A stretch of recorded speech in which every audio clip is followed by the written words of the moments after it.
ইরানের দিকে কেউ হাত বাড়ালে সেই হাত গুড়িয়ে দেবে রাশিয়া। ইরানকে কাছে টেনে যেন যুক্তরাষ্ট্রকে বড় এক ধাক্কা দিল দেশটি। সম্প্রতি ইরানের প্রেসিডেন্ট মাসুদ পেজেশকিয়ানের সঙ্গে এক ঐতিহাসিক চুক্তিতে আবদ্ধ হয়েছেন রাশিয়ার প্রেসিডেন্ট ভ্লাদিমির পুতিন। বিশ্বের সবচেয়ে কঠোর নিষেধাজ্ঞার অধীনে থাকা দুই দেশের মধ্যে এমন চুক্তি ঘুম উড়িয়ে দিয়েছে বিশ্বের বাঘা নেতাদের।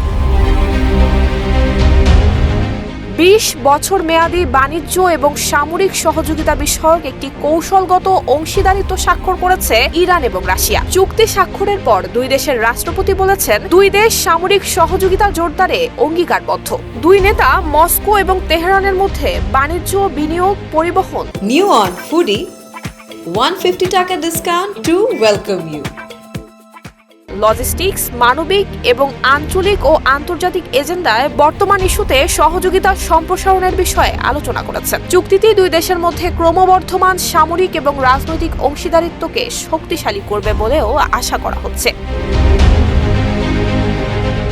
২০২২ সালের ফেব্রুয়ারিতে ইউক্রেনে রাশিয়ার সর্বাত্মক আক্রমণের পর থেকে ইরানি শাসকদের সাথে মস্কোর সম্পর্ক জোরদার হয়েছে। ইরান ইউক্রেনের বেসামরিক অবকাঠামো এবং বিদ্যুৎ কেন্দ্রগুলোর লক্ষ্যবস্তুতে ব্যবহৃত শাহেদ ড্রোন রাশিয়াকে সরবরাহ করেছে। গত অক্টোবরে রাশিয়ার পররাষ্ট্রমন্ত্রী সের্গেই ল্যাভরভ বলেছিলেন, রাশিয়া অদূর ভবিষ্যতে ইরানের সঙ্গে একটি কৌশলগত অংশীদারিত্ব চুক্তি করবে। ডিসেম্বরে ইরানের পররাষ্ট্র মন্ত্রণালয়ের এক মুখপাত্র জানুয়ারির শেষ নাগাদ চুক্তিটি বানচাল করার পরিকল্পনা করেছিলেন। এই চুক্তির অধীনে উভয় পক্ষই আগ্রাসনের ক্ষেত্রে একে অপরকে সামরিকভাবে সমর্থন করতে সম্মত হয়েছিল। ২৪ জানুয়ারি মস্কোর ক্রেমলিন প্রাচীরের কাছে সেনা সমাধিতে পুষ্পস্তবক অর্পণ অনুষ্ঠানে যোগ দিয়ে এসব কথাই বলেছেন ইরানের প্রেসিডেন্ট পেজেশকিয়ান।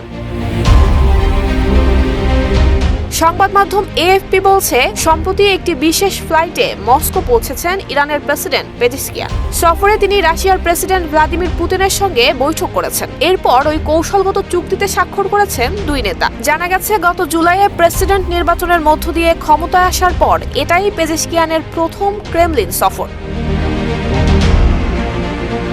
ইরানের প্রেসিডেন্টের সফর নিয়ে ইরানের পররাষ্ট্রমন্ত্রী বলেছেন, রাশিয়ার সঙ্গে তার দেশের যে কৌশলগত অংশীদারিত্ব চুক্তি সই হয়েছে তা বিশ্বকে আরও বেশি ভারসাম্যপূর্ণ এবং ন্যায়সঙ্গত করবে। সেই সাথে মার্কিন নিষেধাজ্ঞার বিরুদ্ধে প্রতিরোধ ক্ষমতা আরও শক্তিশালী হবে।